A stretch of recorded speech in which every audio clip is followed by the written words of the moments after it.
자, 한발 리뷰 여기서 이제 마무리해 보도록 하고요. 바로 김준호 매니저의 한발 기업 들어보도록 하겠습니다. 오늘은 어떤 기업 준비해 주셨나요? 네, 저는 이제 온디바이스 AI 열풍에 살짝 묻혔고 또 네. 최근에 또 이제 모빌아이 악재로 인해서 좀 조정 흐름이 그쵸. 충분히 좀 받았다라고 좀 판단이 돼서요. 네, 칩스앤 미디어라는 종목을 좀 가져왔습니다. 오랜만이네요. 반도체 섹터에서 네. 가장 이제 매출 성장이 도드라지는 게 차량용 반도체와 AI 반도체예요. 그쵸. 두 가지의 모멘텀을 다 가지고 있는 기업이 칩스앤 미디어다라고 판단되고 있습니다. 최근 단기적인 하락이 나아졌었는데 모빌아이에 이제 비디오 IP 직접 재산권을 공급하고 있는 기업이잖아요. 근데 모빌아이가 이제 ADAS, 네, ADAS 관련해서 판매량이 저조해서 실적 저조로 인해서 최근에 주가가 급락에 나아졌는데 공급업체다 보니까 칩스앤 미디어 또한 마찬가지로 최근 한 달 동안 주가 조정 흐름이 나아졌습니다. 근데 저는 올해부터 이 모빌아이의 ADAS 같은 경우는 판매량이 다시 좀 반등 흐름이 나올 수 있다고 보고 있는 게 이후에서 이제 운전자 첨단 보조 시스템이 신차의 의무화가 된 상태가 이제 올해부터잖아요. 그러다 보니까 ADAS에 대한 판매량이 증가할 수 있다고 보고 있고 또 칩셋 미디어가 모빌아이만 공급하는 게 아니라 글로벌 많은 업체들에게 즉 비디오 IP 지적 재산권을 공급하고 있는 글로벌 3위 기업이기도 합니다. 또 국내에선 또 유일한 기업이다 보니까 온디바이스 AI 관련해서도 사실상 비디오 IP의 수요는 계속해서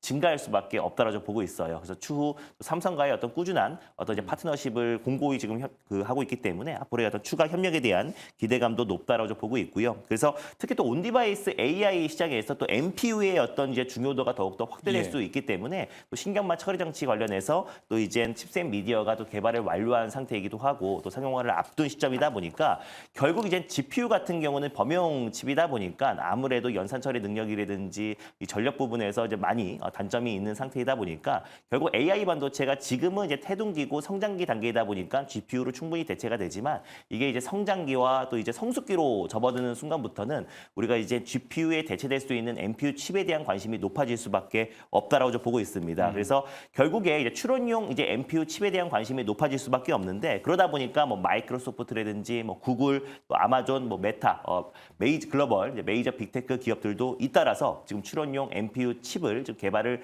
계속해서 확대해 나가고 있는 상태이기도 하고요. 그래서 결국 GPU보다 10배 빠르고 또 그리고 전력 소모가 거의 뭐 5배 이상 좋다라고 할 수 있는 NPU 칩에 대한 개발 속도가 삼성 또한 지금 속도를 내고 있는 상황이다 보니까 앞으로 칩셋 미디어의 역할이 더 커질 수 있고 최근에 ADAS 또 이제 글로벌 1위인 모빌아이의 주가 급락으로 인해서 조정 흐름 놔줬던 부분들은 오히려 조정시 매수의 관점이 충분히 유효하다라고 좀 보고 있고요. 결국 AI 반도체 섹터 안에서 지금 계속해서 순환매가 돌고 있는 상태잖아요. 그래서 결국에는 우리가 NPU에 대한 관심이 더욱더 높아질 수밖에 없다는 전제하에 충분히 직전 고점 돌파 가능하다라는 판단에 칩셋 미디어 탑픽 종목으로 가져왔습니다. 네, 가격 전략 같이 들어볼게요. 네, 일단 가격 전략을 말씀드리면요. 매수가는 32,000원 말씀드리도록 하겠고요. 목표가는 35,500원, 그리고 손절가는 27,500원 말씀드리겠습니다. 알겠습니다.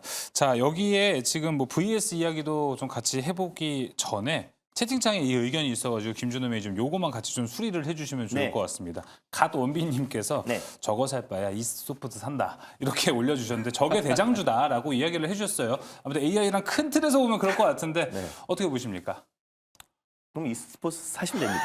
네. 이스트 소프트를 알겠습니다. 좀 다른 궤로 봤을 때 우리는 NPU로 지금 그리고 이스소프트가 좀 거래 정지가 들어갔어요. 그렇죠. 시세가 많이 올랐어요. 거기는 그래서 지금. 대체적으로 대안으로 이제 폴라리스 오피스만 말씀드렸었는데 맨날 거기 안에서만 말씀드릴 수 없잖아요. 뭐 한글더 컴퓨터, 이스소프트, 폴라리스 오피스 세 개 안에서만 매일 말씀드릴 수 없는 거기 때문에 또 이제 그동안 못 갔던 종목들, 소외받았던 종목들, 새로운 종목들을 우리가 매일매일 말씀드리는 게 중요한 거지. 맨날 그 세 종목만 우리가 돌려서 말할 수 있는 게 아니라서. 맞아요. 저도 말씀 좀 덧붙여드리면 이게 좀 결이 다른 종목이잖아요. 이스트소프트는 이제 뭐 버추얼 휴먼이나 AI 서비스를 이제 하는 기업이고 지금 이제 반도체 기업 이제 얘기를 드린 거니까 사실 이걸 하냐 하면 어찌 보면 이제 또 섹터를 어느 정도 이제 좀 묶어서 물론 AI로 그냥 통으로 보면은 후보들이 너무 많기 때문에 뭐 그런 이제 뭐 선택지가 나올 수도 있겠습니다만 뭐 반도체 안에서 이제 본다라고 하면 칩셋 미디어가 이제 NPU 관련된 이제 수혜주로 부각이 좀 될 수 있다. 뭐 그렇게 보시면 될 것 같아요. 그래서 김영 매니저님 VS 바로 붙여볼게요. 칩셋 미디어, 오픈 엣지 테크놀로지, 퀄리타스 반도체 이렇게 제가 있습니다. 이제 탑픽 종목으로 퀄리타스 반도체를 했기 때문에 이게 상당히 좀 애매한데 저는 오늘 그래도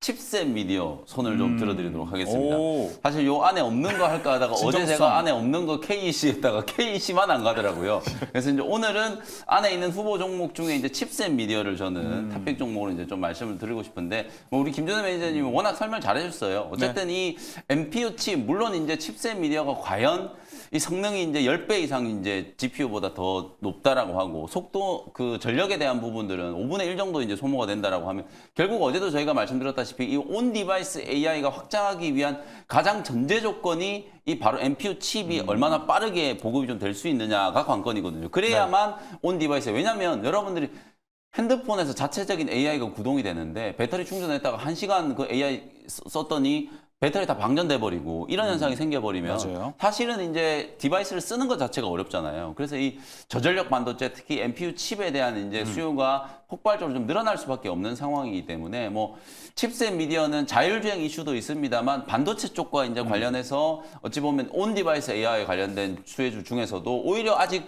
부각이 좀 덜 된 종목이다라고 이제 볼 수 있기 때문에 뭐 그런 측면에서 봤을 때 아까 이제 김준호 매니저님이 정말 좀 중요한 부분을 짚어주신 것 같아요. 실제로 이제 우리나라는 오죽했으면 K세론이라는 단어가 있을 정도로 그러니까요. 이게 뭔가 이슈가 부각이 되면 그게 뭔가 또 신호탄이 좀 되면서 계속 좀 이렇게 상승하는 모습들이 나타나줘야 되는데 샘 올트만 이렇게 6시간 찍고 가버리면은 이제 제로 소멸 이렇게 돼버릴 수도 있는 거기 때문에 너무 지나치게 강하게 오버슈팅 물론 뭐 제조 반도체 같은 기업들도 있습니다만 그건 좀 극히 이례적인 거잖아요. 그래서 우리 시청하시는 분들이 접근을 하실 때는 오히려 선조정을 좀 받았고 눌림목 구간에서 이제 접근할 수 있을 만한 이 칩셋 미디어 같은 종목이 훨씬 좀 괜찮지 않을까? 뭐 개인의 선호도에 따라서 좀 다를 수는 있겠습니다만 저는 탑픽 종목을 칩셋 미디어로 꼽아보도록 하겠습니다. 알겠습니다. 오늘은 김영민 매니저의 지원 사격도 함께 있었습니다. 자, 그러면 김영민 매니저는 어떤 기업을 준비해 왔는지 바로 들어보도록 하겠습니다. 아까 보니까 독점이라는 이름이 붙어 있더라고요. 네.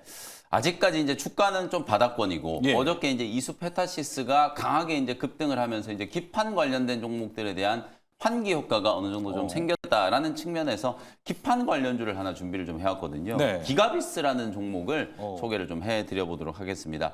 이 종목도 이제 작년 상반기 때 상장되고 나서 HBM 이슈에 이제 또 엮이기 시작하면서 주가가 굉장히 좀 탄력적으로 10만 원을 이제 뚫어내는 강한 시세가 좀 분출이 좀 됐었는데 지금은 이제 고점 대비해서 대략 한 27% 거의 한 30% 가까이 아직까지 이제 조정을 좀 받고 있는 구간이고 말씀드렸던 것처럼 HBM 관련된 종목들이 한동안 AI 반도체 이슈에서 조금 소외가 좀 됐었는데 이제 다시 한번 올해 HBM3 그리고 HBM3E에 대한 이제 신규 공급에 대한 이제 기대감들이 좀 살아나기 시작하면서 관련된 종목들 이오테크닉스, HPSP 이런 종목들도 이제 벌써 좀 들썩거리기 좀 시작했기 때문에 기가비스도 여러분들이 좀 관심을 좀 가져보시는 게 좋지 않겠는가.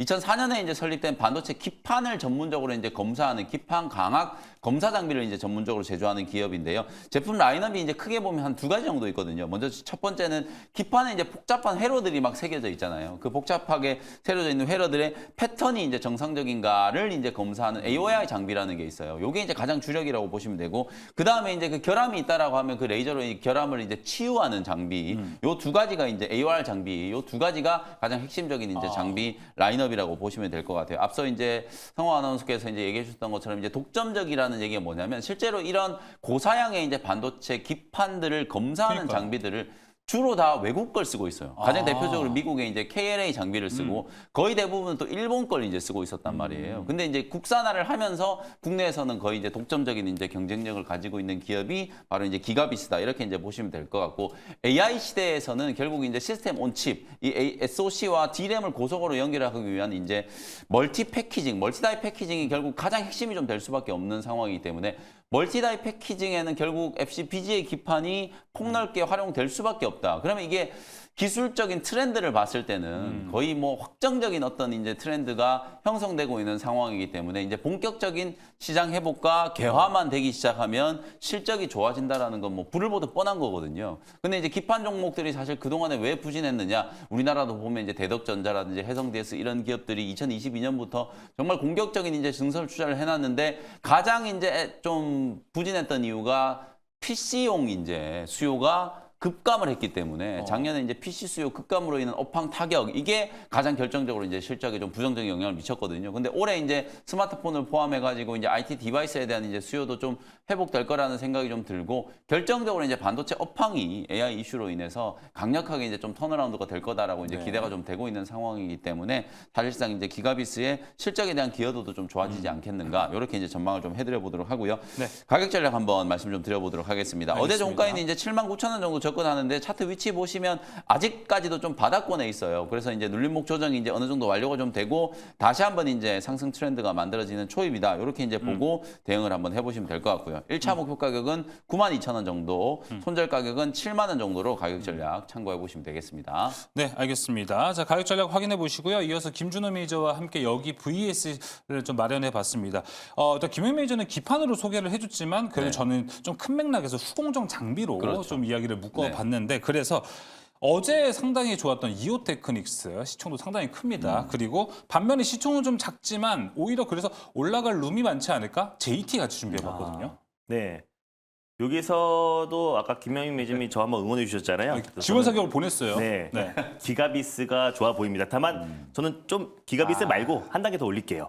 기가비스 말고 3D 이제 검사 장비, 2D보다 정확도와 신뢰도가 높은 고용이라는 종목을 조금 얹고 싶어요. 그래서 예. 똑같이 이제 기판, 인쇄 회로 기판, PCB 이제 검사 장비 업체다라고 보시면 될 것 같은데 네. 3D 이제 검사 장비 쪽에서는 글로벌 1위 업체다라고 보시면 될 것 같아요. 그러다 보니까 이제 고용이라는 종목이 또 온디바이스 AI 쪽에서도 이제 관련 수혜주를 묶이면서 네. 제주 반도체와 함께 좀 강한 시세가 분출되고 있는 종목인데 저는 고용이 좋게 보고 있는 게 최근에 김영희 매니저님이 제우스라는 종목으로 정말 큰 시세가 분출됐잖아요. 네. 제2의 제우스가 될 수 있는 종목이 되지 않을까. 그래서 온디바이스 AI와 3D 검사 장비뿐만 아니라 이 뇌수술 로봇, 특히 뇌수술 로봇 같은 경우는요. 이제 의료진들이 약간의 이제 고령화로 이제 손떨림이 나온다고 했을 때 치명적인 의료 사고로 번질 수 있는 게 바로 뇌수술입니다. 근데 이제 뇌수술 로봇 관련해서 지금 이제 개발을 하고 있는 기업이고 뇌수술 로봇인 카이메로가 지금 올해 미국의 FDA 승인을 앞두고 있는 시점이에요. 네. 승인된다고 했을 때는 이 뇌수술 로봇 관련해서 선도 기업으로 될 가능성이 높다라고 보고 있고 관련된 매출이 본격적으로 2025년부터 내년부터 찍힐 가능성이 높기 때문에 온디바이스 AI뿐만 아니라 지금 PCB 검사 장비 또 그리고 뇌수술 로봇 관련된 그 모멘텀을 가지고 있는 기업이라고 판단돼서 기가비스와 함께 고용도 같이 보셨으면 좋겠습니다. 제가 소름 돋는 게 뭐냐면요. 오늘 제가 이제 키워드로 제시한 것 중에 네. 제우스 vs 고영이 있었어요. 맞아요. 아까 키워드에 네. 제우스 두 번째 vs 고영이 키워드 있었잖아요. 있었죠. 그쵸. 그래서 딱 요 얘기를 하고 싶어서 그 키워드를 만든 거거든요. 그걸 지금 김준호 매니저님 정확하게 지금 짚어주신 거예요. 거의 뭐 네. 김영민 매니저랑 저랑 뇌쌍둥이다라고 보시면 됩니다. 진짜 오늘 훈훈하게 서로 지원 사격 잘 해주니까. 정말 이게 짜고 치는 고스톱이 아닌데 아니죠. 진짜 대단한 것 같아요. 참고로 저희 대본이 없습니다. 네, 대본이 없습니다. 저희 현장에 와서 대본 바로 확인하고 여기서 바로 손발을 또 맞춰서 진행한다는 것도 자 같이 확인을 해보면 될 것 같습니다. 자, 오늘 그러면 이제 한발 기업들 다시 한번 정리해 보도록 하겠습니다. 김준호 매니저 칩셋미디어였고요. 자, 김영민 매니저에는 기가비스 이야기를 해줬습니다. 자, 그럼 이제 개장까지 얼마 남지 않았습니다. 장전 현재 어떤 상황이 예상이 되고 있는지 정선 아나운서 통해서 먼저 만나보도록 하겠습니다. 네, 양시장 오늘은 하락 출발이 예상되고 있습니다. 코스닥이 상대적으로 낙폭이 좀 깊은 1.99% 하락이 예상되고 있고요. 코스피는 0.45% 하락한 2,459포인트를 보이고 있네요. 코스피의 시가총액 상위 기업의 예상 체결가도 한번 체크해 보도록 하겠습니다. 반도체도 대장주는 상승 출발할 것으로 예상되고 있는 가운데 셀트리온 역시 상승 출발하고요. 반면 현대와 기아차, 완성차 업체는 약세 출발이 예상되고 있습니다. 2차 전지의 흐름은 어떨까요? 코스닥의 분위기도 넘어가서 체크해보죠. 에코프로비엠 에코프로 어제의 약세를 일단 이어갈 것으로 예상 체결가는 일단 반영되고 있습니다. LNF도 역시나 하락권 보이고 있고요. 셀트리온 제약은 반면 상승 출발 보이고 있네요. 자, 그렇다면 이러한 시장 흐름 아래 어떤 기업이 또 관심을 받고 있을지 23일 장전 조회 상위 종목들로 흐름 보도록 하겠습니다. 오늘도 시장은 AI로 향하고 있는 걸까요? 어제도 강했던 제주반도체, 이스페타시스, 어보브 반도체, 삼성전자 이렇게 모두 AI 반도체 관련 기업들이 대거 올라와 있습니다. 그리고 시간의 뉴스였죠. 인텔의 루나레이크, 삼성전자 메모리가 탑재된다라는 소식에 관련 기업들 시간 외에서 강하게 움직였는데요. 6위부터 10위권까지 함께 넘어가서 체크를 해보면 YIK가 관련 기업으로 시간 외에서 강세를 보였는데 오늘 본장에서도 강세로 연동 흐름 보일 것으로 예상되고 있습니다. 그 밖에도 소프트웨어 쪽 폴라리스 오피스 그리고 CXL 키워드로 네오셈까지 함께 올라와 있는데요. 결국 시장은 이렇게 AI로 향하다 보니 그 아래 세분화돼서 온 디바이스 AI 그리고 CXL, 어제는 온 센서 AI 키워드까지 시장에 올라와 있는 흐름이었습니다. 그렇다면 이러한 순환매 안에서 더욱더 조금 더 강력하게 모멘텀을 받아 움직일 수 있는 쪽은 어디에 있을지 한번 더 자세하게 전략 이어가 보도록 할게요. 예, 알겠습니다. 일단 장전 조회 상위 종목들 보면서 흐름들 살펴봤습니다. 김영희 매니저님, 확실히 지금 재료들이 상당히 많아요. 여러 네. 가지 재료들이 있는데 여기서 우리는 좀 연속성이 과연 어디서 잘 나올 수 있을지 보는 것도 중요할 것 같아요. 아무래도 이제 오늘도 증시 변동성이 조금 확대될 가능성이 좀 높다라고 보여져요. 이 테슬라, 모건 스탠리가 또 테슬라 목표 주가를 또다시 이제 하향 조정을 했거든요. 그래서 오늘 미국 시장에 리비안이라든지 루시드 같은 전기차 기업들은 주가가 오히려 3, 4% 상승했는데 테슬라가 또 하락을 했어요. 맞습니다. 아무래도 이제 그것 때문에 오늘 지금 동시 호가 접수되는 상황을 보면 에코프로나 에코프로 BM의 호가가 조금 약한 게 아닌가. 그리고 이제 4분기 실적에 대한 이제 우려가 계속해서 좀 제기가 되고 있는 상황이거든요. 그래서 전기차 관련된 종목들은 아무래도 이제 이번 주가 고비가 좀 되지 않을까. LG 엔솔도 이번 주에 이제 확정 실적 발표가 지금 예정되어 있기 때문에 이번 주 이제 고비가 아마 2차전지 소재 종목들은 이제 주가를 조금 이제 짓누르지 않겠는가. 그러면 결국에는 또 살아있는 이슈는 또 AI 쪽일 수밖에 없기 때문에 계속해서 지금 화면에 나가고 있는 것처럼 온 디바이스 AI, CXL 또 온 센서 AI까지 이슈가 계속 좀 확장되고 있잖아요. 새로운 이제 수혜주들을 이제 계속 좀 찾아가고 있는 과정이기 때문에 오늘도 AI 쪽이 아무래도 장 초반에는 조금 이제 강한 흐름이 이제 예상이 된다. 이렇게 이제 말씀을 좀 드리겠습니다. 김준호 매니저님도 같은 좀 생각을 갖고 계시죠? 네, 저도 이제 온디바이스 AI 관련해서 아까 고용이라는 종목도 좀 말씀을 드렸었고 또 이제 NPU 칩 관련해서 이제 아까 칩셋 미디어라는 종목도 말씀드렸잖아요. 그러니까 결국에 이 AI 반도체 관련해서의 어떤 이제 훈풍은 당분간 이어지는데 그 안에서 지금 이제 섹터로 나왔던 것처럼 뭐 온디바이스 AI, 뭐 CXL, 뭐 HBM 또 그리고 온센서 AI까지 최근에 테마로 다시 불거지고 있는 상태인데 그 안에서 순환매가 좀 빠르게 돌기 때문에 종목들의 좀 변동성이 좀 커질 수밖에 없다라고 보고 있습니다. 그래서 그 안에서 우리가 확실한 좀 기술력을 가지고 있는 기업들을 접근한다고 했을 때는 오히려 그 변동이 나온다고 하더라도 다시 한번 내 차례가 왔을 때 큰 폭으로 좀 시세가 분출되지 않을까 보고 있습니다. 네. 자, 일단 예상 체결 지수가 코스닥은 아직도 좀 마이너스 1%, 1.8%를 유지하고 있기 때문에 AI에 대한 투자 포인트는 일단 가지고 가시면서 오늘 장 흐름 잘 지켜보시면 좋을 것 같습니다. 자, 오늘 두 분과는 여기서 이야기 마무리 짓도록 하겠습니다. 오늘 말씀 고맙습니다. 감사합니다. 감사합니다.